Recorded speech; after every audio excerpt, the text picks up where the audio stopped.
नमस्कार दोस्तों, मैं Atul Kumar learn about civil services में आपका हार्दिक स्वागत करता हूं। आज हम आपको एनसीईआरटी क्लास 6 हिस्ट्री के बारे में बताना चाहूँगा। क्लास 6 की एनसीईआरटी 6 का जो पहला चैप्टर है वो है क्या, कब, कहाँ और कैसे।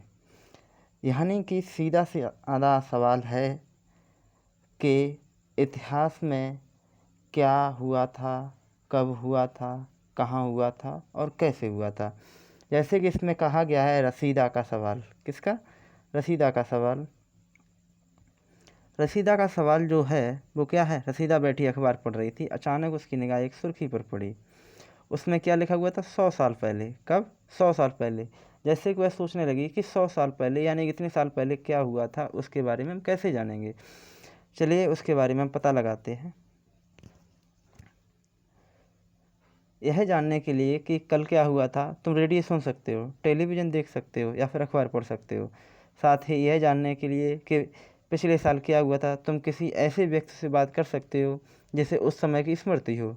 लेकिन बहुत पहले क्या हुआ था, यह कैसे जाना जा सकता है? अतीत के बारे में हम क्या जान सकते हैं? अतीत के बारे में बहुत कुछ जाना जा सकता है, जैसे लोग क्या खाते थे, कैसे कपड़े पहनते थे, किस तरह के घरों में रहते थे। हम आखेटकों यानी कि जो शिकारी लोग होते हैं उन्हें आखेटक कहते हैं। पशुपालकों, कृषकों, शासकों, व्यापारियों, पुरोहितों, शिल्पकारों, कलाकारों, संगीतकारों या फिर वैज्ञानिकों के जीवन के बारे में जानकारियाँ हासिल कर सकते हैं। यही नहीं, हम यह भी पता कर सकते हैं कि उस समय के बच्चे कौन सा खेल खेलते थे, कौन सी कहानियाँ सुना करते थे, कौन से नाटक देखा करते थे या फिर कौन कौन से गीत गाते थे। उसके बाद हम देखेंगे लोग कहाँ रहते थे। जैसे कि इसमें कहा गया है मानचित्र 1 पृष्ठ संख्या 2। अभी जो पृष्ठ संख्या 2 अभी ये पृष्ठ संख्या 1 चल रही है। इसमें कहा गया है कि नर्मदा नदी का पता लगाओ। यानी कि नर्मदा नदी जो है वो एमपी में, नर्मदा नदी घाटी जो है वहाँ पर कई लाख वर्ष पहले, कब? कई लाख वर्ष पहले लोग इसी नदी के तट पर रहते थे। यहाँ रहने वाले आरंभिक लोगों में से कुछ कुशल संग्राहक थे।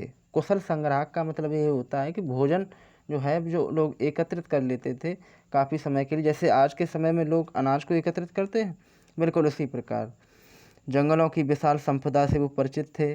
अपने भोजन के लिए वे जड़ों, फलों तथा जंगल के अन्य उत्पादों का यहीं से संग्रह किया करते थे। वे जानवरों का आखेट यानी शिकार भी किया करते थे। उसके बाद अब तुम उत्तर पश्चिम की सुलेमान और किरदर पहाड़ियों का पता लगाओ। सुलेमान और किरदर पहाड़ियाँ कहाँ पर हैं? ये पाकिस्तान में हैं।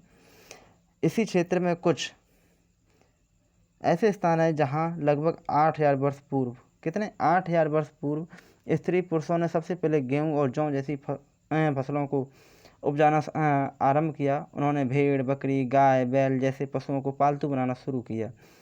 ये लोग गांवों में रहते थे। कहाँ रहते थे? गांवों में। उत्तर पूर्व में गारो, कहाँ पर? गारो, यानी कि ये गारो जो इलाका है ये मेघालय में पड़ता है, तथा मध्य भारत में विंध्य पहाड़ियाँ यानी कि मध्य प्रदेश। ये कुछ अन्य ऐसे क्षेत्र थे जहाँ कृषि का विकास हुआ, जहाँ सबसे पहले चावल उपजाया गया।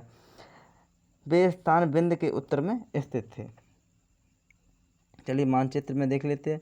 देखो सुलेमान और किरदर पहाड़ियाँ जो हैं ये पाकिस्तान में हैं। उसके बाद ये देखिए विंध्य पहाड़ियाँ यहाँ पर हैं, गारो पहाड़ियाँ यहाँ पर हैं मेघालय में, और किरदर और सुलेमान ये यहाँ पर हैं। ठीक है। इसी प्रकार ये तीनों जो स्थल जो हैं आपको दिखाए जा रहे हैं मानचित्र में, ये स्थल जो हैं वो उस समय के भारतीय उपमहाद्वीप में सर्वप्रथम यहीं से चावल उपजाया गया ऐसे स्थल थे।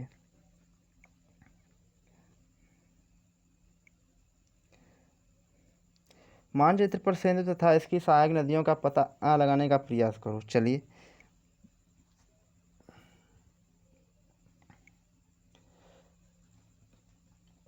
ये देखिए